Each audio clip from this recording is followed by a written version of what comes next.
थोड़ा सा पेपर पे डिस्कस कर दिया पहले आरएस कभी नहीं दिया? दिया अभी क्या दिया पता होगा ही होगा। फिर भी किस तरह पर नंबर ला सकते हैं, किस तरह इंग्लिश के पेपर में नंबर आते हैं, उसमें थोड़ा सा डिस्कस करके फिर अपन क्लास शुरू करते हैं। तो देखिए, welcome to English with R P Sharma classes. सबसे इजी पढ़ाने का तरीका मिलेगा आपको यहाँ पर, क्योंकि इंग्लिश के बारे में एक धारणा होती है कि English is hurdle in are selection. English हमारे सिलेक्शन में बहुत बड़ी बाधा है, ट्रांसलेशन हमें आता ही नहीं है, या कंपोजिशन सबसे कठिन पार्ट होता है। लेकिन हमारा जो सारा फोकस है वो ट्रांसलेशन पर, कंपोजिशन पर ही होगा। जो भी टॉपिक हम पढ़ाएंगे वो कंपोजिशन बेस्ड होगा, ट्रांसलेशन बेस्ड होगा। थोड़ा सा अपन 10 मिनट के लिए डिस्कस कर लेते हैं कि किस किस टॉपिक में कितने नंबर ला सकते हैं। तो जैसा कि आप देते हैं, इंग्लिश का पेपर कितना होता है हमारा, कितने मार्क्स का होता है? 94 का होता है दादा, और 80 पेपर दिया फिर भी 80। 94 मार्क्स बोलो इसको। इंग्लिश का पेपर 94 का होता है। हिंदी वाले 106 नंबर का ही सोल्व कराते हैं आपको, फिर 14 मार्क्स कहाँ जाएंगे? 94 मार्क्स का है। इस 94 में कम से कम 40 और ज़्यादा 70 नंबर तक लाए जा सकते हैं। और जो 40 से 70 ले आएगा उसका सिलेक्शन 100% मेन आरएस में होगा। क्योंकि यही एक पेपर है जो बाकी से आपको आगे पीछे करता है। बाकी में तो निक टू निक होता है। कई पुराने मार्कशीट्स हम आपको दिखाएंगे कि बाकी पेपर में 70, 77, 72, 74 नंबर है, इसमें 130 है, 135 है, और उसका आरएस में हो गया सिलेक्शन। तो ये हमारा बहुत डिसाइडिंग पेपर है, क्योंकि लेटर है, उसके लिए लेटर ही आएगा। लेटर में कुछ नहीं है। लेटर का तरीका आपने देखा होगा यूट्यूब में हमारे, और हम बताएंगे कि 14 टॉपिक्स बताते हैं, 14 पॉइंट्स बताते हैं उसके। उन 14 पॉइंट में 14 लाइन तो उसकी होगी। बॉडी ऑफ द लेटर जो होता है उसके लिए हम 3 क्वेश्चन बताते हैं। Who are you and why are you writing, कौन है, क्यों लिख रहे हैं, इसके 2 के जवाब दे दीजिए। डिटेल ऑफ द प्रॉब्लम, समस्या जिस बारे में आपको लेटर लिखना है उसके लिए 2 या 3 लाइन अपनी तरफ से सोच के लिखनी है। बाकी ऊपर नीचे का सारा वोका हो रहता है। और जिस तरह 14 पॉइंट्स का जो लेटर हम बताते हैं उस तरह आप लिख के आते हैं। केवल 3 लाइन अपने दिमाग से लिखनी है, बाकी सब कुछ ऊपर नीचे का सेट होता है। तो आपके 7 से 8 नंबर आ सकते हैं। पल्लवन की जगह पल्लवन आएगा। पल्लवन में भी कुछ इंपॉर्टेंट लाइन्स हैं, कुछ इंपॉर्टेंट सेंटेंसेस हैं जो किसी में भी आप लिख सकते हैं। बाकी जगह पल्लवन आपने देखा होगा 7-7, 8-8 लाइन का होता है। हमारे यहाँ पर 300, 350 वर्ड्स का है, कईयों में 400 का है। उसमें भी कुछ मेन जो लाइनें हैं उनको अंडरलाइन किया गया है। और इस तरह के मोटिवेशनल है कि उस 1 से 10 पल्लवन निकल सकते हैं। जैसे 17 नंबर पर इस बुक में वर्क इज वर्शिप, उसमें आता है we live by deeds not by days, an hour of glorious life is better than an age without name. ऐसे बहुत सारे पल्लवन उसी से निकल सकते हैं। तो किसी भी तरह का पल्लवन आ जाए, कुछ सेंटेंस हम आपको 50-60 ऐसे तैयार करा देंगे और हर एक में लिखे जा सकते हैं। बहुत मोटिवेशनल है। उसी तरह पैराग्राफ ने हमने इस तरह सेट किए हुए हैं कि टेंस के अकॉर्डिंग ही सेट कर रखे हैं। जैसे आज से हम आपको आज ही 115 वाक्य लगभग प्रैक्टिस के लिए देंगे, हिंदी से अंग्रेजी इंपरेटिव सेंटेंस। कल प्रेजेंट इंडेफिनिट पढ़ेंगे, तो प्रेजेंट इंडेफिनिट के साथ ही जो उससे बनने वाले पल्लवन पैराग्राफ्स हैं, जैसे पल्लवन है time and tide waits for none, her is poise curry, a friend in need is a friend indeed. कुछ पैराग्राफ्स है जैसे rural life, the soul of India lives in village, an Indian farmer, my hobby. इस तरह के कुछ paragraphs है जो उसी टेंस के साथ बने। यानी टेंस के साथ साथ ही आपको पैराग्राफ्स की प्रैक्टिस कराएंगे। डेली बनाना है, डेली चेक कराना, वही चीज़ आपको सबसे ज़्यादा कॉन्फिडेंस देगी। क्योंकि आप बना के लाते हो और कोई चेक करने वाला नहीं है, या बना कर ही अपने पास रखे हुए हैं, तो उसमें क्या गलती है क्या नहीं इसका आपको पता नहीं लगेगा। यहाँ पर इतने छोटे से बेसिस होते हैं कि हर स्टूडेंट से हमारा पर्सनल इंटरेक्शन होता है। इनकी गलती, एट की गलती, टू की गलती, फ्रॉम की गलती, सारी हम बताते जाएंगे। धीरे धीरे वो गलतियाँ आपकी दूर होती जाएंगी और बनाने का कॉन्फिडेंस आप में डेवलप हो जाएगा। उससे 3 फायदे होंगे बनाने से। फर्स्ट, एग्जाम में हाथ ही नहीं चलता, पहले प्रैक्टिस नहीं की होगी, तो आपको बनाने का प्रैक्टिस होगी। वोकेब इम्प्रूव होगी। लोग कहते हैं साहब मीनिंग कैसे याद करें? मीनिंग जब ये वाक्य में यूज करके याद करते हैं 30 to 40% आपको याद होगा। मीनिंग्स यदि आप रटते हैं, रटकर याद करते हैं रोटिंग के द्वारा, तो आपको 3 से 4% ही याद होगा। आगे याद करेंगे, पीछे भूल जाएंगे। तीसरा सबसे ज़्यादा इंपॉर्टेंट, आपकी इमेज तो पावर डेवलप होगी। क्या लिखें, थीम क्या है? तो 10, 20, 30 पैराग्राफ्स पहले बना लिए तो आपको थीम दिमाग में आ जाएगी, इस पर अपन ये लिख सकते हैं। फिर इस बुक में बाइलिंगुअल किताब हमारी, इसमें हिंदी और इंग्लिश में दोनों में लिखे हुए हैं। हम तो कह रहे हैं जैसे बुक मिलती है आपको, आप इसको पहले हिंदी में तो सारे पढ़ लीजिए। हालांकि हिंदी के साथ भी डिफिकल्ट वर्ड्स दे रखे हमने, लेकिन हिंदी में सारे पढ़ लो तो आपके दिमाग में एक इमेजिनेशन आ जाए, एक थीम बन जाए कि किस पर अपन को कैसे लिखना है। सेकंड, हर पल्लवन के ऊपर हमने कोटेशन दे रखी है, उससे रिलेटेड दोहा दे रखा है। उस तरह की चीज़ से आप शुरुआत करते हैं तो जैसे आपके 5 नंबर आ रहे हैं, 1.5 से 2 नंबर एक्स्ट्रा बढ़ जाएंगे, 6.5 हो जाएंगे। किसी भी देख लीजिए, जैसे friend in need, friend need, उसमें है पापात निवारती योजते हिताये गुह्यच गुह्यम गुणानाम प्रकट करोति समद मित्र से लक्षण मिदम, उसकी इंग्लिश भी है। गुड फ्रेंड क्या होता है? Remove from the hurdles and evil works, बुरे कार्य से हटाता है।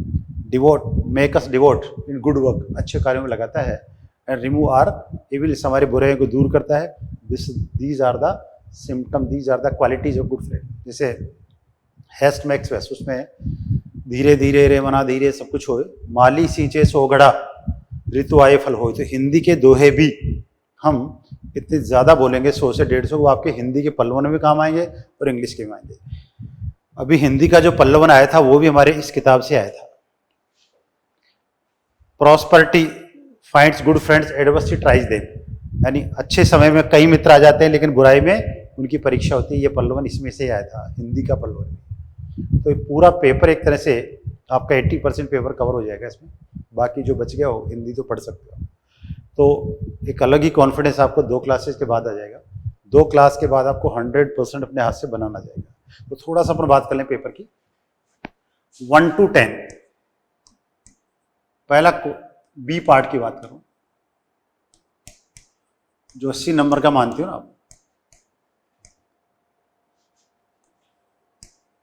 14 की बात करेंगे।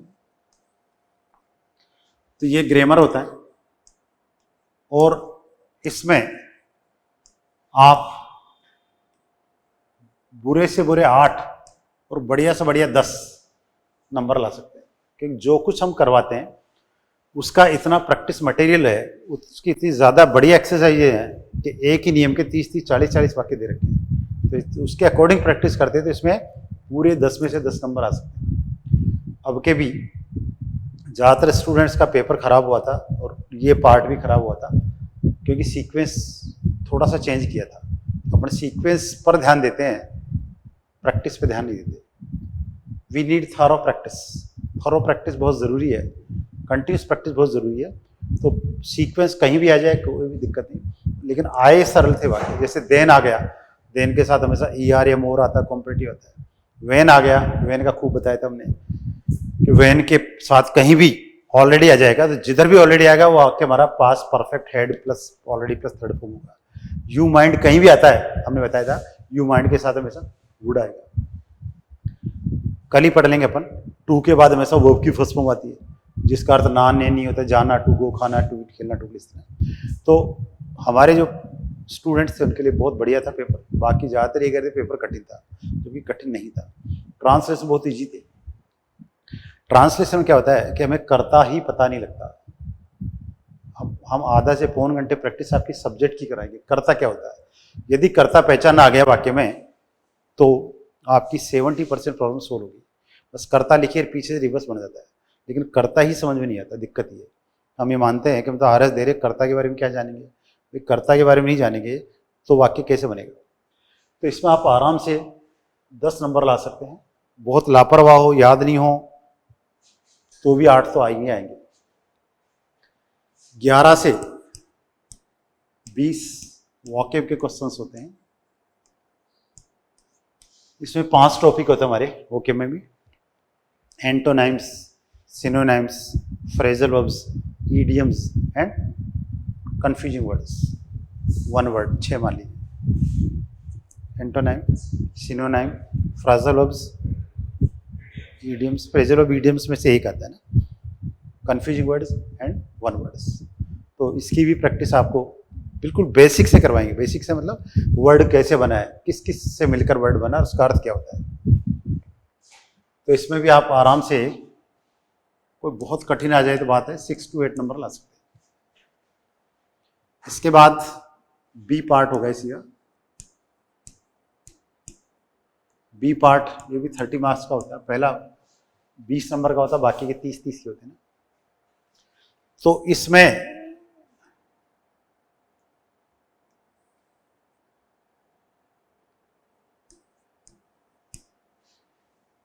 पहला आएगा आपका कॉम्प्रिहेंशन पैसेज।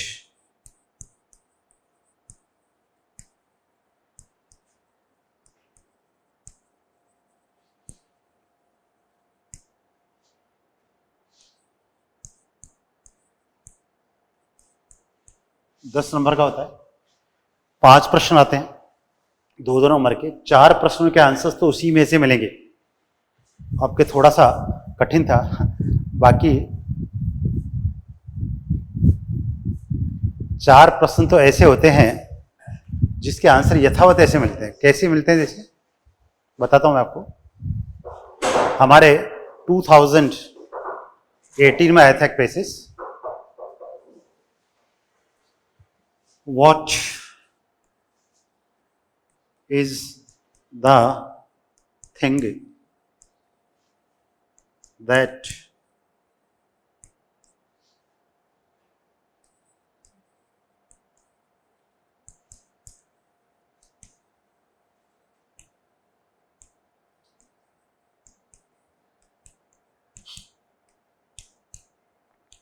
इस तरह की प्रैक्टिस आपको करवाएंगे। वेन के आंसर है कैसे देते हैं, वेयर के कैसे देते हैं, वॉट के सबसे इजी होते हैं। वॉट की जगह उस चीज का नाम लिख दीजिए, बाकी पूरा पूरा उत्तर हमारा प्रश्न से बन जाएगा। केवल व्हाट की जगह उस पूछे गए इनडायरेक्ट ऑब्जेक्ट को या उस नाउन को लिख देंगे जिसके बारे में पूछा गया है, बाकी पूरा आंसर हमारा प्रश्न से बन जाएगा। तो व्हाट की जगह पैसेज को देख के आपको पता लग जाएगा लव इज, बस पूरा पूरा इससे बन जाएगा, दिमाग लगाना नहीं था। इतना ही आंसर है, इतना ही लिखना था, 2 नंबर पक्के। 2021 में 2021 में आया था,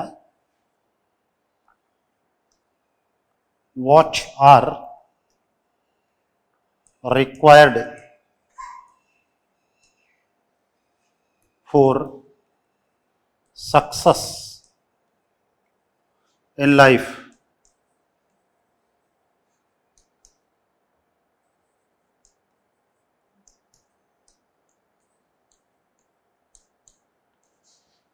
वॉट की जगह उस पूछी की नाउन को, इनडायरेक्ट ऑब्जेक्ट को लिख देते हैं, डायरेक्ट ऑब्जेक्ट को लिखते हैं।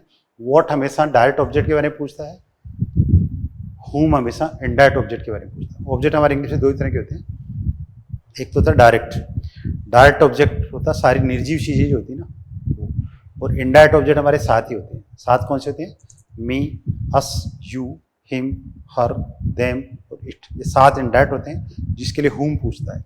इसके अलावा table, chair, bench, pen, pencil, copy, Hindi, English, सारे के सारे डायरेक्ट ऑब्जेक्ट, इसके बारे में वॉट पूछता है। तो वॉट की जगह उसका नाम लिख देंगे अपन, बाकी पूरा उत्तर हमारा प्रश्न से बन जाएगा। वॉट की जगह लिखेंगे अपन अनडाउंटेड एफर्ट्स।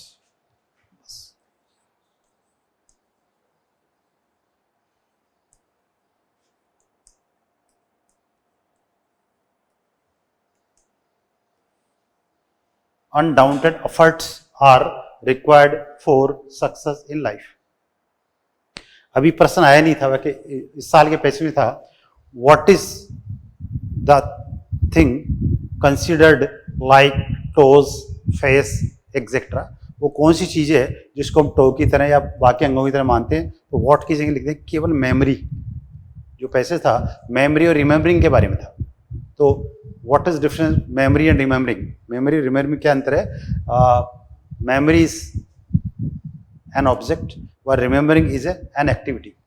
मेमोरी क्या है, एक ऑब्जेक्ट है, बाकी हमारे शरीर के अंग होते हैं ना, जैसे हाथ होता, मुंह होता, पैर होता, टो होता, उसकी तरह एक ऑब्जेक्ट है। और रिमेम्बरिंग क्या है? रिमेम्बरिंग इज ए प्रोसेस, वो एक प्रक्रिया है।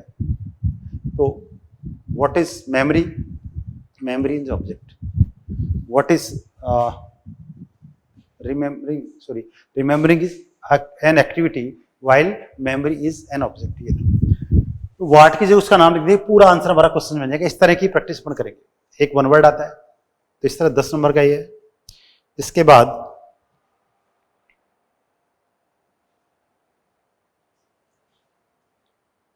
ट्रांसलेशन, जो हमारा मेन टॉपिक है, जो हमारा बेस्ट टॉपिक है, जिस पर हम सबसे ज़्यादा प्रैक्टिस करवाते हैं, जो हमारे टीचिंग का बेस है, आधार है।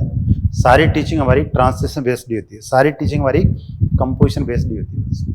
तो इसकी तो प्रैक्टिस अपन आज से शुरू कर देंगे। और ऐसा नहीं है कि बहुत कठिन ही आते हों, ईजी भी आते हैं। कठिन आपको ऐसे लगते हैं वाक्य बड़ा हो जाता है, लेकिन टुकड़े ही तो हैं, पार्ट ही तो हैं छोटे छोटे। तो जैसे बहुत सीधे भी आए हुए हैं। तो आज अपन इम्परेटिव पढ़ेंगे, तब पढ़ेंगे कि 2018 में आया था एक, और अभी समझाऊंगा मैं आपको। तो छिपे हुए अर्थ को समझने का प्रयास करें।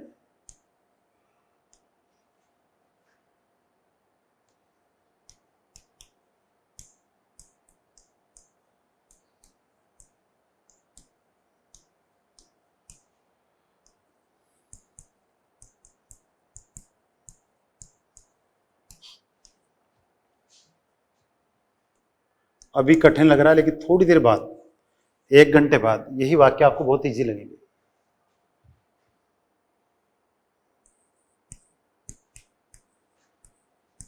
संक्षिप्ताक्षरों का प्रयोग नहीं करें।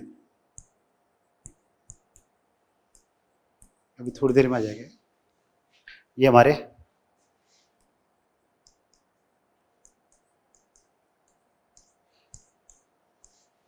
एक ध्यान रखिए, इंग्लिश का पेपर बढ़िया होता है तो ओवरऑल परसेंटेज बहुत हाई चली जाती है। 2018 में इंग्लिश का पेपर बढ़िया था, 145, 148, 136, 32 नंबर आए थे। तो 344 नंबर जिसके है उसका सिलेक्शन हुआ। 344 वाले के बाद यानी 41% जिसके आए 800 में से, उसका सिलेक्शन हुआ। 2021 में थोड़ा सा अभी के जैसा था, अभी तो और भी कम जाएगी, तो 317 वाले का सिलेक्शन हुआ। 308 वाले का, 308 वाले का 38% वाले का हो गया। 16 में थोड़ा एवरेज था तो 39%, 312 वाले का, 17 वाले का सिलेक्शन हो गया। तो अंग्रेजी का पेपर बढ़िया होता है जिनका, तो सबका ही बढ़िया होता है ज़्यादातर का। वो बढ़िया होता तो परसेंटेज अपने आप ऊँची चली जाती है। अंग्रेजी का खराब होता तो, क्योंकि बाकी में ज़्यादा डिफरेंस नहीं होता, बाकी में तो निक टू निक नंबर आते हैं। जो कम ज़्यादा होता है वो इंग्लिश ही करता है, फोर्थ पेपर ही करता है। फोर्थ में बहुत ज़्यादा भी आ सकते हैं, फोर्थ में बहुत कम भी आ सकते हैं। फोर्थ पेपर आपको सेलेक्ट करवा सकता है, फोर्थ पेपर आपको मेरिट में बाहर भी कर सकता है। तो पूरा ध्यान आपको इस पर देना है। तो ये अभी समझेंगे अपन, उल्टा बनता है। फर्स्ट प्रयास करो क्या, ट्राई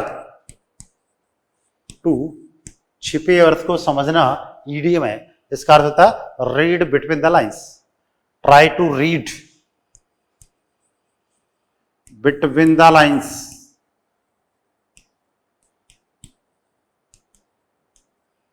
अब आप कहें साहब हमें तो याद नहीं रहते ईडीएम फीडीएम, अत्यंत कह सकता हमारे, तो कोई बात नहीं, सीधा भी तरीका है, सीधे सीधे लिख दो।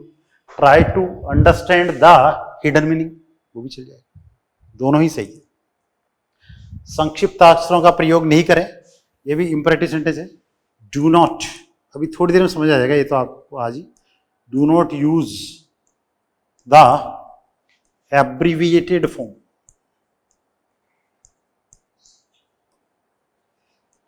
लेकिन दिक्कत हमारे साथ ये है कि हमें बेसिक्स पता नहीं होते हैं, कैसे वाक्य बनेगा वही पता नहीं होते हैं, और फिर पेपर हमारे लिए बहुत कठिन बन जाता है।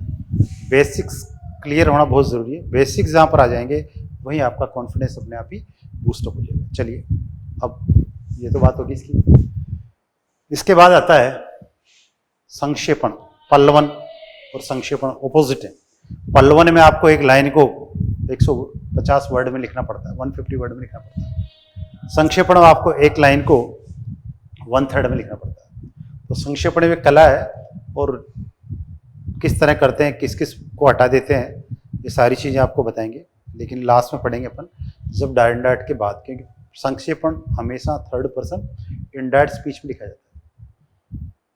बाकी दिन आपका अच्छा हो और कंसंट्रेशन हो थोड़ा सा, तो पहला छोड़कर करके आओ तो भी कुछ नंबर तो मिल सकते हैं, और कुछ तो पक्का देगा उसको। लेकिन दिन खराब हो तो वही लाइन बार बार आ जाती है, तो फिर तो नहीं मिलेगा नंबर। बाकी इसमें कुछ नंबर तो मिलते ही मिलते हैं, तो इसकी प्रैक्टिस करेंगे अपन लास्ट में। अब हमारा आता है सी पार्ट, जो सबसे इंपॉर्टेंट है। सबसे ज़्यादा फोकस आपको उसी पर करना है, कि उसी से आपके वॉकेब बढ़ेगी, उसी से आपकी इमेजिनेशन पावर बढ़ेगी, उसी से आपको हाथ चलेगा एग्जाम में, उसी से आपको कॉन्फिडेंस डेवलप होगा। वो है हमारा पल्लवन, सॉरी पल्लवन है। और पैराग्राफ, लेटर मैंने बता दिया आपको कि लेटर में तो 14 पॉइंट्स में बताऊंगा, 14 की 14 लाइन तो ऐसे कैसे लिखनी है आपको। 3 लाइन अपनी तरफ से लिखनी है, केवल 2-3 पूरे नंबर मिल जाएंगे। सब कुछ ऊपर नीचे का सेट होता है उसमें, 2-3 लाइन वो भी क्या लिखनी वो बताएंगे आपको, क्योंकि बॉडी के 3 पार्ट्स करेंगे अपन। Who are you and why are writing, कौन है क्यों लिख रहे हैं, इसका जवाब दे दीजिए। डिटेल ऑफ द प्रॉब्लम, समस्या क्या है उसके बारे में लिख दो, 3 लाइन, ऊपर नीचे का सेट होता ही होता है, तो उसमें तो कोई दिक्कत नहीं है। अब ये तो 80 मार्क्स का हो गया।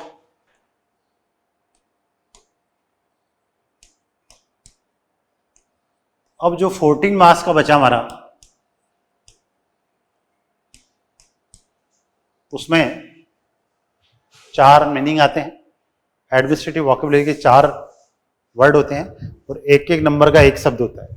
जैसे इस साल तो बहुत इजी आया था, क्या आया था, नॉन फॉर्मल एजुकेशन, अनौपचारिक शिक्षा, है ना। एक हेरिडिटी आया था, वंशानुगत, वंश परंपरागत, और क्या था, हाँ कंसाइनमेंट। कंसाइनमेंट तो रात दिन बोलते हैं, कंसाइनमेंट मिला कि नहीं, प्रेषित माल। कंसाइनमेंट भेजा था मैंने, हम हमारे कंसाइनमेंट क्या हुआ भैया, हम तो एडवांस पेमेंट कर दिया। कंसाइनमेंट भेजा हुआ माल, और क्या था, लेक्सिकोग्राफी। लेक्सी का मतलब होता है वर्ड, ग्राफी का मतलब राइटिंग, है ना। शब्द लेखन, शब्दकोश लेखन, ग्राफी का मतलब राइटिंग। 2 वर्ड से मतलब लेक्सी मतलब वर्ड, ग्राफी लेखन। लेक्सिकोग्राफर शब्दकोश लेखक, लेक्सी लेटिन भाषा का वर्ड है, उससे बना है, तो बहुत इजी थे। और जो 10 नंबर का ट्रांसलेशन था अंग्रेजी हिंदी, वो तो बहुत ही ज़्यादा इजी था, एकदम इजी था, कि भगवान ने हम पर बहुत कृपा की है कि हमें बहुत अच्छे अध्यापक मिले, आउटस्टैंडिंग टीचर्स एंड कलीग्स मिले, और उन्होंने कलाम जैसे छोटे से व्यक्ति के द्वारा, जिसको मिसाइल मैंने कहते हैं, मिसाइल का उनका आविष्कार किया। ये भगवान की कृपा, और हमें महसूस कराता है कि कभी भी हम हताश होते हैं, निराश होते हैं, तो उसकी कृपा हम पर बरसती। बहुत ईजी था, लेकिन ज़्यादातर पेपर सोल्व कराने वाले भी कह रहे हैं, और ज़्यादातर रूमर यही है, बड़े बड़े कोचिंग और पेपर बहुत कठिन था। ये हम ही कह रहे हैं कि इजी था, क्योंकि हमने करवाया था। बाकी की स्थितियाँ ये सब पेपर तो ऐसा पेपर देखा नहीं है अंग्रेजी। जो सोल्व करवा रहा है पेपर ऑनलाइन पे, करा क्या रहे हैं वो, केवल ग्रामर का बस 1 to 10 करा रहे हैं, बाकी करवा ही नहीं रहे। और उसमें भी ये बच्चों को ऐसे डरा रहे हैं कि अब के तो पेपर पता नहीं क्या आ गया, बहुत केवल सीक्वेंस बदली उन्होंने, सीक्वेंस सही नहीं थी, बाकी ऐसा कुछ भी नहीं था। चलिए, गतम सो सोचामी कृतम न मन्ने खादन न चलामी हसन न जल पे। जो गया उसका सोच नहीं करना चाहिए। What are you doing now that should be done keeping body and soul together. जो अभी कर रहे हो उसको पूरे मनोयोग से करो, पूरे मन से करो, गई छोड़ दो। बीती ताही विसार दे, आगे कई सुध ले। बीत गया उसको तो विसार दो, क्योंकि पहले नहीं था टाइम। एवरीथिंग डिसाइडेड देयर, हर चीज डिसाइड होती है। कब आपका सिलेक्शन होना है, कब किस व्यक्ति से मिलना है, किसकी प्रेरणा से आपको आगे बढ़ना है, ये डिसाइड है। क्योंकि nothing can be achieved more than fate and before time. भाग्य से ज़्यादा और समय के पहले न मिला है न मिलेगा, है ना। तो हो सकता है टाइम आपका अभी सही आया हो, एक निश्चित समय के बाद सही हो, तो क्या हो गया कैसे हुआ उसको बिल्कुल छोड़ दीजिए। अभी क्या कर रहे हैं आप, उसका रिजल्ट आपको आने वाले टाइम में मिलेगा।